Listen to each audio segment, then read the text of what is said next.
अपने भविष्य के बारे में सोच ही ना पाए। सांसद चुन गए तो वो हमारे लिए पूरी तरीके से फ्री हैं।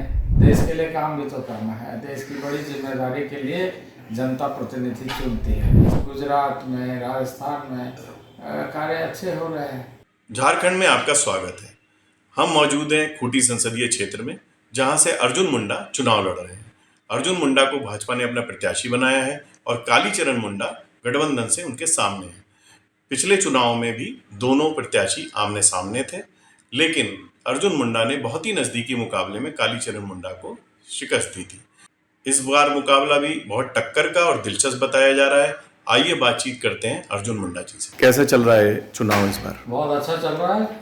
चुनाव प्रचार भी अच्छा चल रहा है और मोदी के कार्यों की सराहना हर तरफ है जी। मोदी जी के नेतृत्व में देश आगे बढ़ रहा है, सबको अनुभव हो रहा है और एक आम आदमी तक मोदी जी की योजनाएं पहुंची है। ये आदिवासी बहुल क्षेत्र है, यहाँ झामुमो का काफ़ी बड़ी पैठ रही है। आपको क्या लगता है भाजपा की क्या स्थिति है? देखिए, भाजपा की स्थिति अच्छी है। आदिवासियों के बीच भाजपा में की स्थिति अच्छी रहेगी। कुछ दिग्भ्रमित करने का प्रयास, क्योंकि वो हमेशा अपने ऐसे मुद्दों को लेकर के लोगों के बीच में लोगों को उलझा के रखता है कि वो अपने भविष्य के बारे में सोच ही ना पाए। तत्कालिक रूप से आवश्यकता के अंदर उलझ करके वो रहे और उसी में यानी उसका जिसको कहा गया उसका पूरा बॉडी कैसे ऑक्सीजन लेगा ये नहीं, सांस चलता रहे, इसी तरह की नीति को लेकर के चलने वाले। कौन लोग उलझा के रखते हैं? यहाँ के इस समय जो भी रीजनल पार्टी है और रीजनल पार्टी के साथ जो नेशनल पार्टी है। आप पिछली बार काफ़ी कम मार्जिन से जीते थे, उसे लेकर काफ़ी चर्चाएं रही थी। इस बार कैसी स्थिति है? इस बार भारी मतों से जीतेंगे। क्या किस आधार पर ये बात कहते हैं?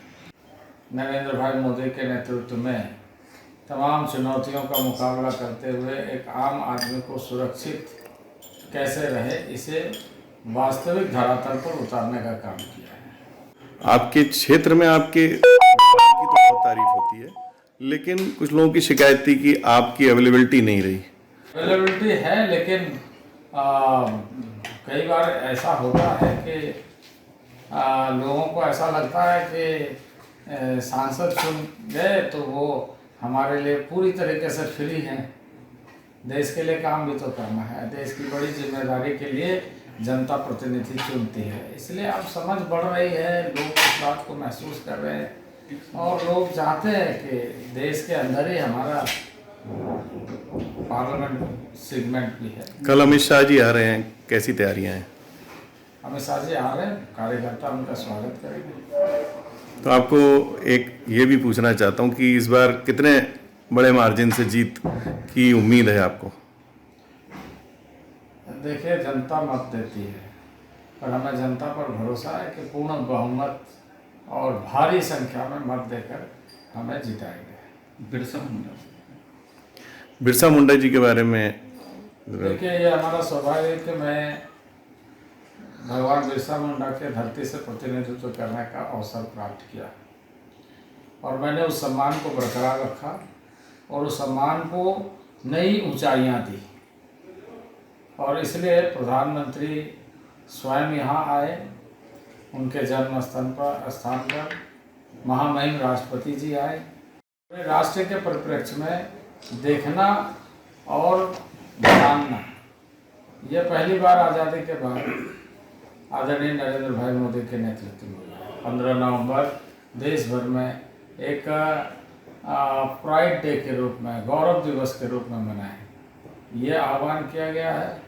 तो आगे 150वीं जन्म जयंती जब होगी तो वो पूरा जयंती वर्ष के रूप में पूरे देश भर में और दुनिया भर में आयोजन होगा और इस क्षेत्र को उसी ढंग से विकसित किया जाएगा और इसका हमने नाम रखा है कि इसको उलगुलान सर्किट के रूप में डेवलप करेंगे। कि उलगुलान का शब्द होता है क्रांति भूमि जी। है ना, अपने माटी के लिए क्रांति, अपने जल जंगल जमीन के लिए क्रांति। तो क्रांति का उद्घोष करने वाला भगवान बिरसा मुंडा की धरती उलगुलान की धरती है।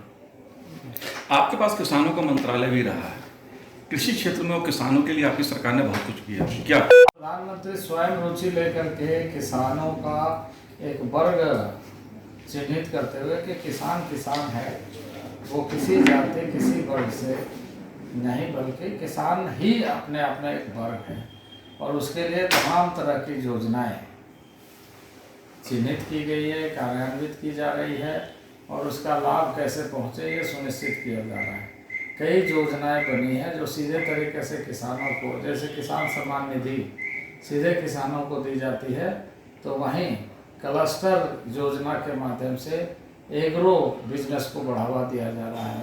माध्यम से आप देख रहे हैं दुनिया को इस खाद्य से परिचित कराया, खाद्यान्न से परिचित कराया कि इसमें कितना प्रोटीन बेस्ड फूड है, और साथ ही साथ देश में नेचुरल फार्मिंग को आगे बढ़ावा मिले, और कम से कम पेस्टिसाइड, कम से कम फर्टिलाइज़र, और इसलिए नैनो फर्टिलाइज़र सामने आया। इंडियन जिसको कहा जाए कि एक नवाचार का उदाहरण भी यहाँ, एक इनोवेशन बेस्ड यूरिया यहाँ पे सामने है। आदिवासियों के लिए भविष्य की क्या योजना है आपकी? देखिए, अभी तो 740 स्कूल हम बना रहे हैं, फुल्ली रेजिडेंशियल स्कूल्स। इसके साथ ट्राइबल विलेज को हम मॉडल विलेज में कन्वर्ट कर रहे हैं, ताकि वहाँ तक सारी सुविधाएं कैसे पहुँचे।